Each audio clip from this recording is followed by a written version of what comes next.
I am very excited to introduce you to a new set of features that will make your life easier. With bulk actions, you can add containers and prices to multiple beers at once. You can delete many beers at the same time, or you can move one or more beers to another section or to a different menu. So let me walk you through the features. So I have my tap room here. And one of my sections is called Winter Warmer. So I noticed that I accidentally added a couple of IPAs to this section, and I don't actually want them there.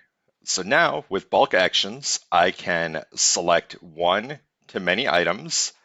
So I'm going to go ahead and select my two IPAs here, and I'm going to actually move them to the correct section. So I'm going to move them, and I'm going to actually send them over to the can menu. So I have dropped down my menu that is named cans, and then I'm going to add it to the IPAs section. When I choose finish, those two beers are going to be moved, and I will get a notification that they moved to the IPAs section. So I'm going to go ahead and open that. So here is my IPAs section that now has my new beers on it. The next feature that we have is the ability to add new containers in bulk. So I can select this entire list and I can say I want to add containers. So it is my can list. So I want to actually add a 12 pack of 12-ounce cans. And we'll say we also want to add a 24 pack to all of these.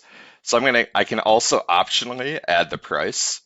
But when I choose finish, it's going to add both container sizes to all 5 of the items. And you can see as soon as I do that, it adds those containers to the items. So you can see the 12 pack and the 24 pack that I added right now. The last feature that I want to walk you through is the ability to bulk delete.